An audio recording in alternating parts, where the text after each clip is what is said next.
लोकसभा निवडणुकीच्या निकालाच्या आधी अरुणाचल प्रदेशच्या विधानसभेचा निकाल 50 विधानसभेच्या जागांसाठी अरुणाचलमध्ये मतमोजणी सुरू 60 पैकी 16 जागांवरती भाजप आघाडीवर। लोकसभेच्या आधी सिक्कीम विधानसभा निवडणुकीचा निकाल आज जाहीर होणार। सिक्कीम विधानसभेच्या 32 जागांसाठी मतमोजणी सुरू 19 जागांवरती एसकेएम पक्ष आघाडीवर।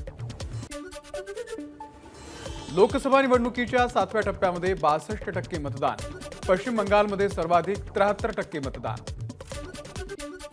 एबीपी वोटरच्या सर्व्हेनुसार देशामध्ये पुन्हा एकदा भाजपची सत्ता। एनडीएला 353 ते 383 जागा मिळण्याचा अंदाज। एकट्या भाजपला 315 जागा। 2019च्या तुलनेमध्ये भाजपच्या 12 जागा वाढण्याचा अंदाज। एबीपी माझा आणि वोटरच्या सर्व्हेनुसार इंडिया आघाडीला 152 ते 182 जागा मिळण्याचा अंदाज, तर एकट्या काँग्रेसला 74 जागा। 2019च्या तुलनेमध्ये काँग्रेसला अधिकच्या 22 जागा मिळतील असाही अंदाज। महाराष्ट्रामध्ये महायुती आणि महाविकास आघाडीमध्ये जोरदार रस्सीखेच। महायुतीला 24 तर महाविकास आघाडीला 23 जागा मिळण्याचा अंदाज। एबीपी आणि वोटरच्या एक्झिट पोलमधून समोर। एबीपी वोटरच्या एक्झिट पोलनुसार 17 जागांसह भाजप राज्यामध्ये सगळ्यात मोठा पक्ष ठरणार।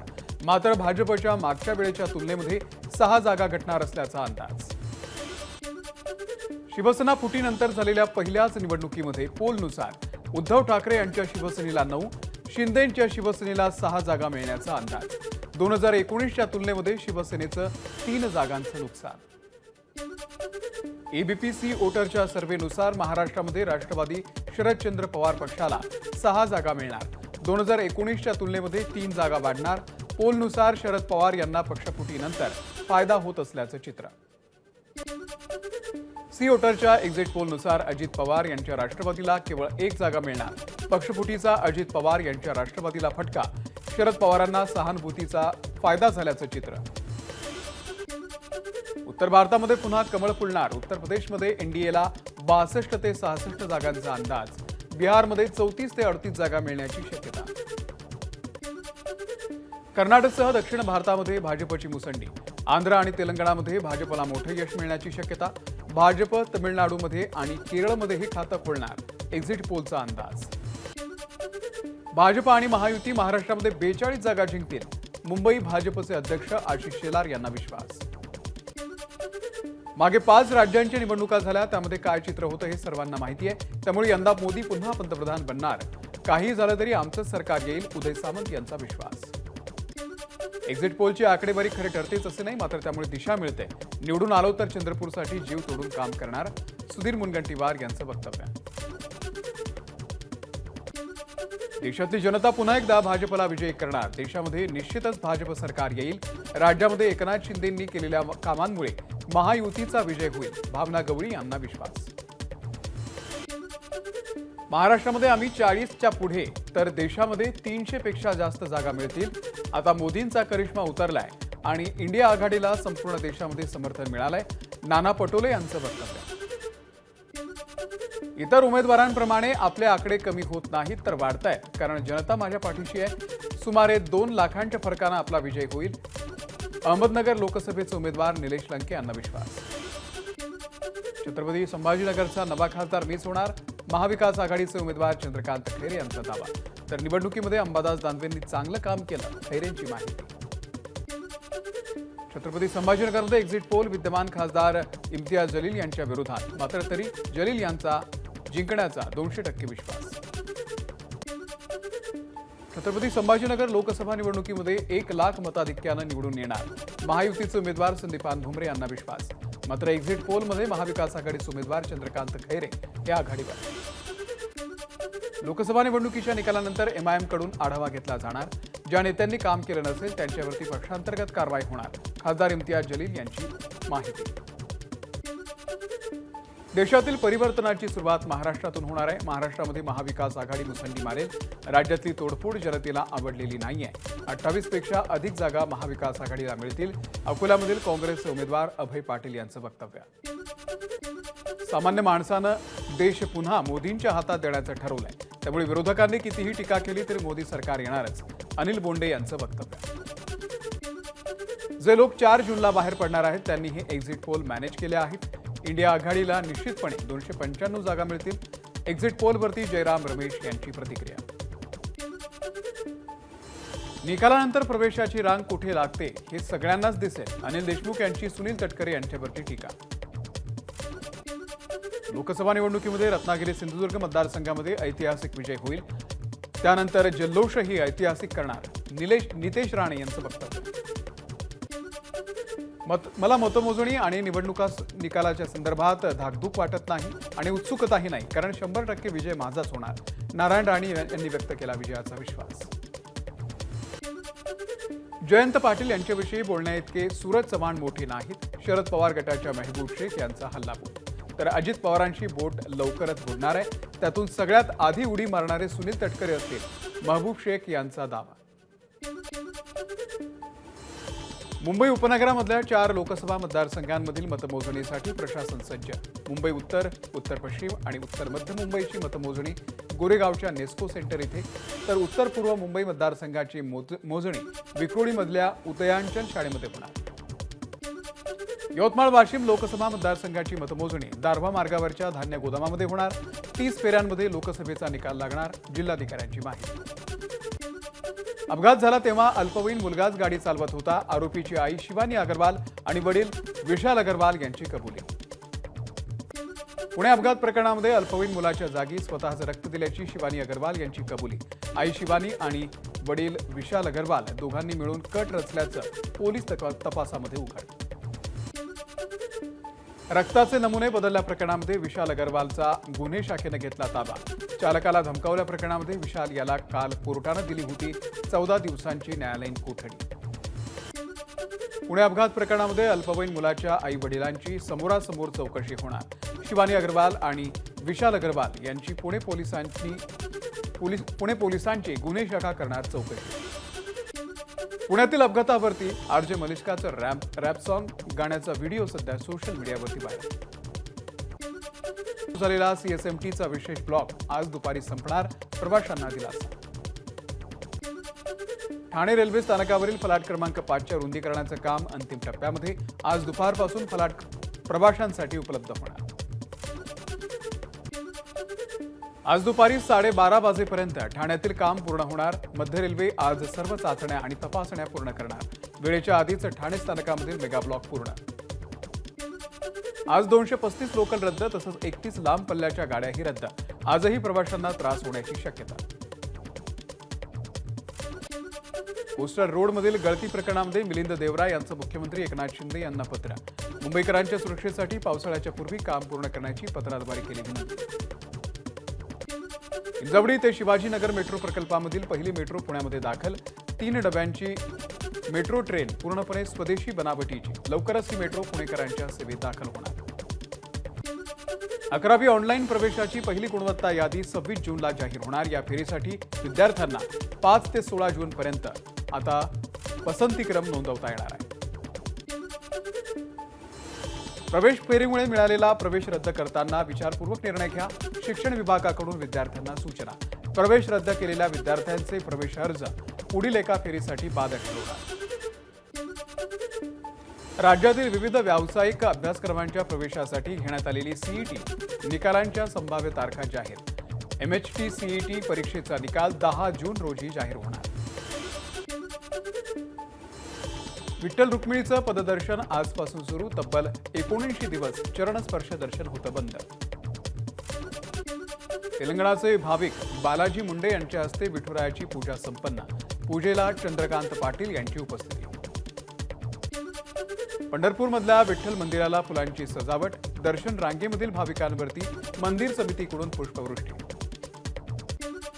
पंढरपुरात विठुरायाच्या पायावरील दर्शन सुरू झाल्यामुळे भाविकांची मोठ्या प्रमाणावरती गर्दी. सकाळी 6 वाजल्यापासून दर्शनाला सुरुवात. दर्शनासाठी भाविक तासनतास रांगेत उभे. उत्तर भारतासह राज्यातील उष्णतेची तीव्र लाट पुढील 2 दिवसांमध्ये कमी होणार. हवामान विभागाचा अंदाज. केरळमध्ये नैऋत्य मोसमी वारे 2 दिवसांपासून अडखळले. लातूर शहराला पाणीपुरवठा करणारं मांजरा धरण 8 दिवसांपासून मायनसमध्ये.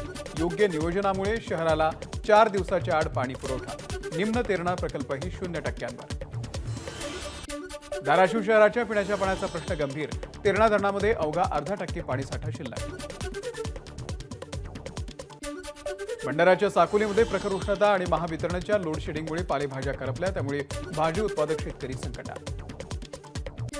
कोकण किनारपट्टीवरील सागरी मासेमारी 31 जुलैपर्यंत बंद राहणार।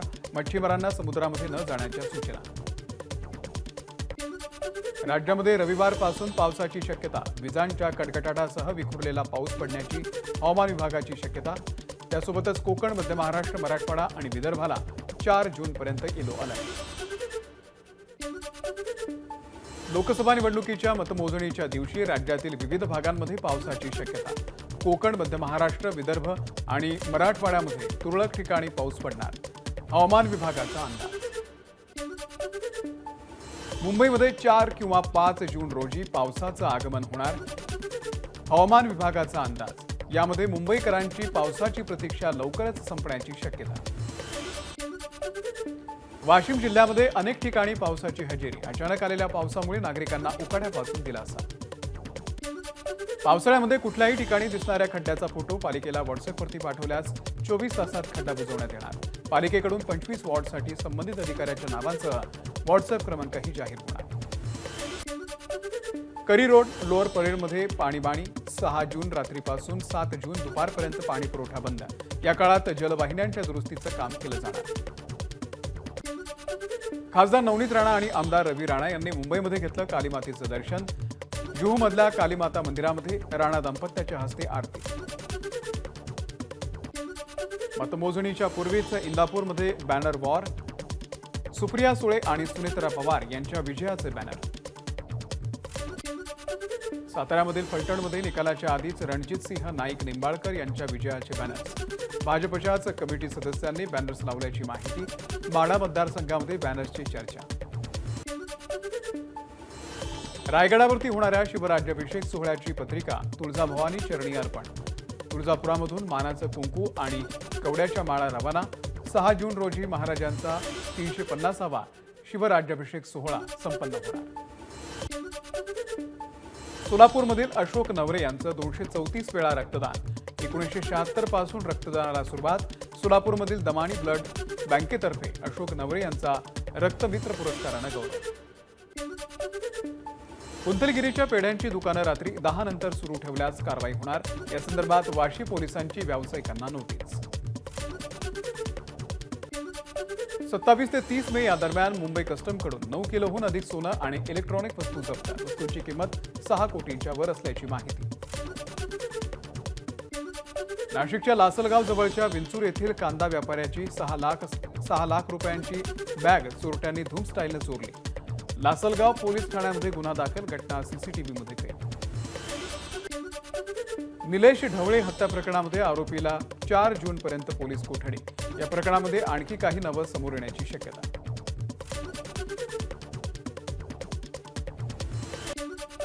यवतमाळच्या वणी इथे भरधाव ट्रकची ट्रॅव्हलर्सला धडक। अपघातामध्ये 2 गंभीर जखमी तर 13 जण किरकोळ जखमी। सुदैवानं जीवितहानी नाही। वर्ध्याच्या बोरगाव परिसरामध्ये 4 दुकानांना आग। आगीमध्ये दुकान मालकाचं 2.5 लाख रुपयांचं नुकसान। आग नेमकी कशामुळे लागली हे मात्र अजूनही अस्पष्ट आहे। पावसाळ्याच्या तोंडावरती कोल्हापूर जिल्हा प्रशासन सज्ज। पंचगंगा नदी पात्रामध्ये राजाराम बंधारा येथे आपत्ती व्यवस्थापनाच्या वतीनं प्रात्यक्षिक सादर। पंचगंगेनंतर आता कोल्हापूरच्या रंकाळा तलावामधील प्रदूषित पाण्यामुळे माशांचा मृत्यू। उपनगरातील सांडपाणी थेट रंकाळा तलावामध्ये मिसळत असल्यानं रंकाळा प्रदूषित। कोल्हापूरकरांकडून संताप। महाडमध्ये नद्यांमधील गाळ उपसा करण्याचं काम अंतिम टप्प्यामध्ये। पावसाळ्यामध्ये पूरस्थिती निर्माण होऊ नये म्हणून प्रशासनाकडून उपाययोजना। पावसाळा जवळ आल्यानं भाईंदरच्या उत्तन इथे सर्व बोटी किनाऱ्यावरती परतल्या। यंदा संपूर्ण वर्षभर चांगली मासळी न मिळाल्यानं मच्छीमार नाराज। रत्नागिरीच्या शीळ धरणावरील पाईपलाईनचं काम अजूनही अपूर्णच। जॅकवेल कोसळून वर्ष झाल्यानंतरही पाईपलाईनचं काम अपूर्ण असल्यानं नगरपालिकेच्या दिरंगाईसंदर्भात नागरिकांकडून नाराजी व्यक्त। काँग्रेसच्या सर्व उमेदवारांसोबत आज मल्लिकार्जुन खरगे ऑनलाईन बैठक घेणार। 4 जूनला होणाऱ्या मतमोजणीसंदर्भात बैठकीत चर्चा होणार। कन्याकुमारीच्या प्रसिद्ध विवेकानंद रॉक मेमोरियलमध्ये पंतप्रधान नरेंद्र मोदी यांची ध्यानधारणा पूर्ण। 45 तासांनंतर सूर्ययज्ञ करून मोदींनी ध्यानधारणा केली पूर्ण। आज अरविंद केजरीवाल पुन्हा कारागृहामध्ये रवानगी होणार। लोकसभा निवडणुकीसाठी 1 जूनपर्यंत सर्वोच्च न्यायालयाने दिला होता अंतरिम जामीन। दिल्लीमधल्या एका व्यक्तीला यूट्यूब व्हिडिओ लाईक करणं महागात पडलं। राजेश पाल यांची 15 लाख रुपयांची फसवणूक, या प्रकरणामध्ये एकाला अटक। दिल्लीतही पाणी टंचाईचं भीषण संकट। चाणक्यपुरीच्या संजय कॅम्पमध्ये टँकरनं पाणी पुरवठा। दैनंदिन पाण्याच्या गरजा पूर्ण करण्यासाठी नागरिक टँकरवरती अवलंबून। तमिळनाडूमधल्या तिरुचिरापल्लीमध्ये देखील उष्णतेची लाट। एमआर पलायमच्या एलिफंट रेस्क्यू अँड रिहॅबिलिटेशन सेंटरमध्ये हत्तींसाठी बनवलेले ओव्हरहेड फॉगर्स, वनविभागाची कामगिरी। विवाहित मुलीलाही अनुकंपा नोकरीचा हक्क। मुंबई उच्च न्यायालयाच्या निर्णयावरती सर्वोच्च न्यायालयाचं शिक्कामोर्तब। या निकालामुळे नाशिकमधील तरुणीला 10 वर्षांनी पित्याच्या जागी नोकरी मिळण्याचा मार्ग मोकळा। दिग्गज क्रिकेटपटू दिनेश कार्तिक याचा आंतरराष्ट्रीय क्रिकेटला रामराम। 39व्या वाढदिवशी केली निवृत्तीची घोषणा। विश्वचषक T20 सराव सामन्यामध्ये भारताची बांगलादेशवरती 60 धावांनी मात। भारताच्या 183 धावांच्या आव्हानाला उत्तर देताना बांगलादेशची 9 बाद 122 अशी मदत। आजपासून ICC T20 क्रिकेट विश्वचषक स्पर्धेला सुरुवात। अमेरिका आणि कॅनडामध्ये पहिला सामना। ICC T20 क्रिकेट विश्वचषकाला आजपासून सुरुवात होणार, यासाठी गुगलचा खास डूडल।